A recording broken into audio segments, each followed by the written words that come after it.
तुम शादियों में दुनिया भर की चीजें लेते हो, क्या ये मेरे नबी की बनाई हुई रस्म है? जी नहीं, ये मेरे नबी की बनाई हुई रस्म नहीं है, ये हिंदुस्तान के हमारे हिंदू भाइयों की रस्म है। क्योंकि हमारे हिंदू भाइयों के यहाँ लड़कियों को वरासत में कोई हक नहीं दिया जाता, तो उनके यहाँ दहेज प्रथा चालू की गई ताकि लड़कियों को जो देना है शादी के मौके पे दे दिया जाए। इसीलिए उसका नाम उन लोगों ने रखा दान दहेज। दान है ये कन्यादान है, लड़की को दे दिया, अब कुछ और नहीं देना है। हमारी शरीयत में दान दहेज नाम की कोई चीज नहीं है। हाँ, हमारी शरीयत में बाप के इंतकाल के बाद बाप की प्रॉपर्टी में जैसे बेटा का हक है वैसे बेटी का हक है। ये हक कोई नहीं देता, ये हक कोई नहीं देता। हम बड़े बड़े मसले बयान करते हैं, मौलवी साहब ये खाने से रोजा टूट जाएगा क्या, ये खाने से वजू टूट जाएगा। अरे बहन की वरासत डकार गए, बेटियों की वरासत डकार गए। तुम हराम हराम अपने पेट में भर रहे हो, अपनी बेटियों और बहनों को वरासत से महरूम कर रहे हो, और मसले पूछ रहे हो कि ये खाने से रोजा टूट जाएगा कि नहीं, ये खाने से वजू टूट जाएगा कि नहीं। आज हमें और आपको इन मसाइल पर गौर करने की जरूरत है मेरे भाइयों। आज उम्मत जिन हालात से दो चार है, आज पूरी दुनिया में हम जितने जलीलो खार हैं, और आज जब हम न्यूज खोलते हैं टीवी के ऊपर, और न्यूज वाला जब कहता है कि बताइए क्या कुरान के अंदर से इन 26 आयतों को निकाल दिया जाए या ना निकाल दिया जाए, हमारा खून खौल जाता है। हमारे दिल से यही दुआ निकलती है, अल्लाह तेरे कुरान के साथ दुश्मनी भी शुरू हो गई है। अल्लाह, अल्लाह तू अपनी किताब के साथ दुश्मनी करने वालों को उनके अंजाम तक पहुंचा दे। और हमारा ईमान है, हमारा यकीन है, ये वसीम रिजवी नाम का आदमी जिसने कुरान के साथ दुश्मनी की है, जिसने अल्लाह के साथ दुश्मनी की है, इंशाअल्लाह ये कुत्ते की मौत मरेगा, ये कुत्ते की मौत मरेगा। इसके जनाजे को कब्र नसीब नहीं होगी, इसकी लाश को कब्र नसीब नहीं होगी इंशाअल्लाह। और अब तो रो रहा है। अभी उसका एक नया वीडियो आया है, शायद आपने देखा हो, सोशल मीडिया पे आया है।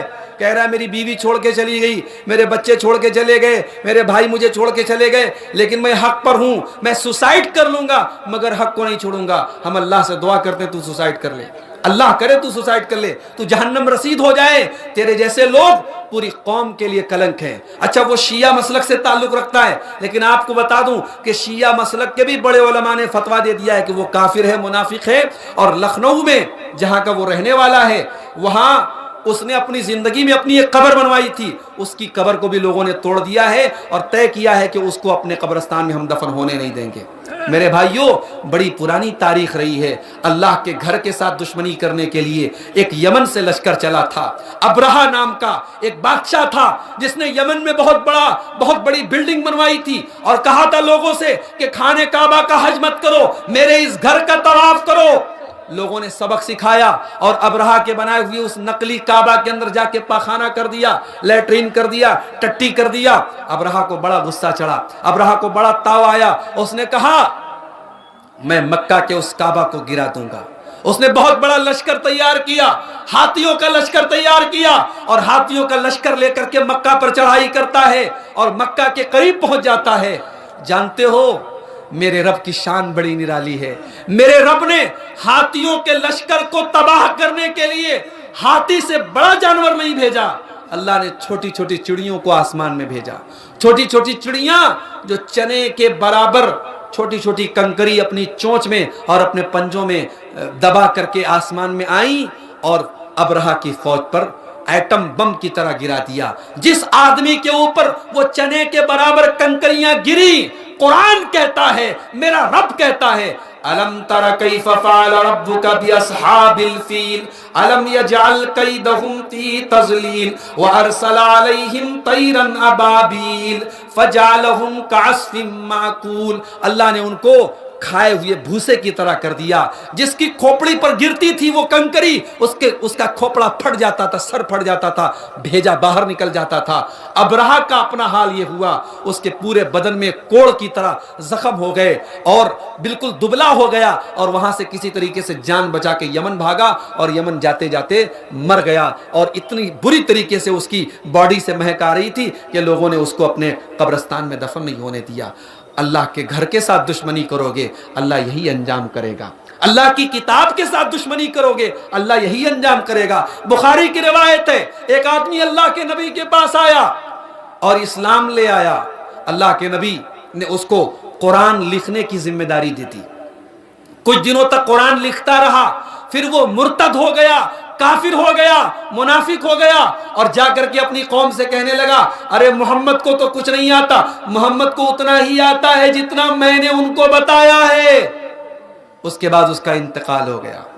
जब उसका इंतकाल हुआ, उसके खानदान वालों ने उसको जाकर के कब्रिस्तान में दफन किया, कब्र में दफन किया। जैसे ही दफन किया, अगले दिन आए, देखा लाश कब्र के बाहर पड़ी हुई है। लोगों ने कहा, लगता है मुसलमानों ने दुश्मनी की है और कब्र खोद करके इसको निकाल के बाहर किया है। और गहरी कब्र को खोदा और गहरी कब्र खोदी और फिर कब्र में डाला और फिर कब्र को बराबर किया। अगले दिन फिर आए, सुबह को देखा फिर उसकी लाश बाहर पड़ी हुई है। 3 दिन तक लगातार ऐसा हुआ। गांव वाले समझ गए, खानदान वाले समझ गए, कबीले वाले समझ गए, जमीन इसकी लाश को कबूल करने को तैयार नहीं है। ये नबी का दुश्मन है, ये कुरान का दुश्मन है। मेरे भाइयों, 1400 साल पहले की तारीख आज भी दोहराई जाएगी। जो अल्लाह की किताब के साथ दुश्मनी करेगा उसको जमीन कबूल इंशाअल्लाह नहीं करेगी। और एक बात याद रखो, अपने दिल में और दिमाग में एक बात बिठा लो, अल्लाह ना करे सुप्रीम कोर्ट के अंदर ये केस गया है, हमें यकीन है, अल्लाह की जात पर भी यकीन है और अपने मुल्क के आइन के साथ भी हम अच्छा गुमान रखते हैं। हमें उम्मीद है और यकीन है सुप्रीम कोर्ट उसकी अर्जी को खारिज कर देगा। लेकिन अल्लाह न करे अगर सुप्रीम कोर्ट ने सुनवाई कर ली और सुप्रीम कोर्ट में ऐसी कोई बात आ भी गई कि भाई कुरान के अंदर ये आयतें बड़ी खतरनाक है, इनको निकाल दिया जाए, तो ये बात याद रखो, हमारा और आपका ये अकीदा है। सुप्रीम कोर्ट ही नहीं, दुनिया के अंदर जहां जहां कुरान छापा जा रहा है और कुरान लिखा जा रहा है, कुरान की जितनी कॉपियां दुनिया के अंदर मौजूद हैं, अल्लाह ना करे अगर ऐसे हालात पैदा हो जाए कि कुरान की सारी कॉपियों को बदल दिया जाए, मगर मेरे रब का वादा है, इन्ना नहनु नज़्ज़लना ज़िक्रा व इन्ना लहू लहाफ़िज़ून, ये किताब हमारी है, इसके उतारने वाले हम हैं और इस किताब की हिफाजत की गारंटी हम लेते हैं। मेरे रब का कुरान क़यामत तक बाकी रहेगा। दुनिया की अदालतें अपने फैसले करते रहेंगी, दुनिया की अदालतें अपने कानून निकालती रहेंगी, मेरे रब का कुरान हाफिजों के सीने में महफूज रहेगा। 5 साल के बच्चे उसे याद करते रहेंगे। दुनिया की कोई और किताब ला के दिखा दो मेरे भाई, इतनी मोटी किताब है, इतनी मोटी किताब है, 5 साल का बच्चा याद कर लेता है, तरावी की नमाज में खड़ा खड़ा फर सुना देता है। ये एजाज है, ये मेरे रब का एजाज है, ये कुरान का मोजज़ा है। वलक़द यस्सरनल कुरान लिज़्ज़िक्रि फ़हल मिन मुद्दकिर, हमने कुरान को आसान बनाया है याद करने के लिए। क्या कोई है कुरान को याद करने वाला? क्या कोई है कुरान से नसीहत हासिल करने वाला? इस कुरान को क़यामत तक कोई मिटा नहीं सकता है और इस कुरान को मिटाना तो बहुत दूर की बात है। इस कुरान के मुकाबले में कोई दूसरी किताब नहीं लाई जा सकती। दुनिया में हमसे ज्यादा पैसे लोग खर्च करते हैं, कुरान से अच्छे कागज पर बाइबल छपती है, कुरान से अच्छे कागज पर इंजील छपती है, मगर आज पूरी दुनिया में, यहां तक कि अमेरिका और यूरोप में भी सबसे ज्यादा अगर पढ़ी जाने वाली कोई किताब है तो कुरान है। मेरे भाइयों, ये अल्लाह का कलाम है, ये अल्लाह का कलाम है। मेरा रब कुरान में कहता है, अगर इस किताब को हम किसी पहाड़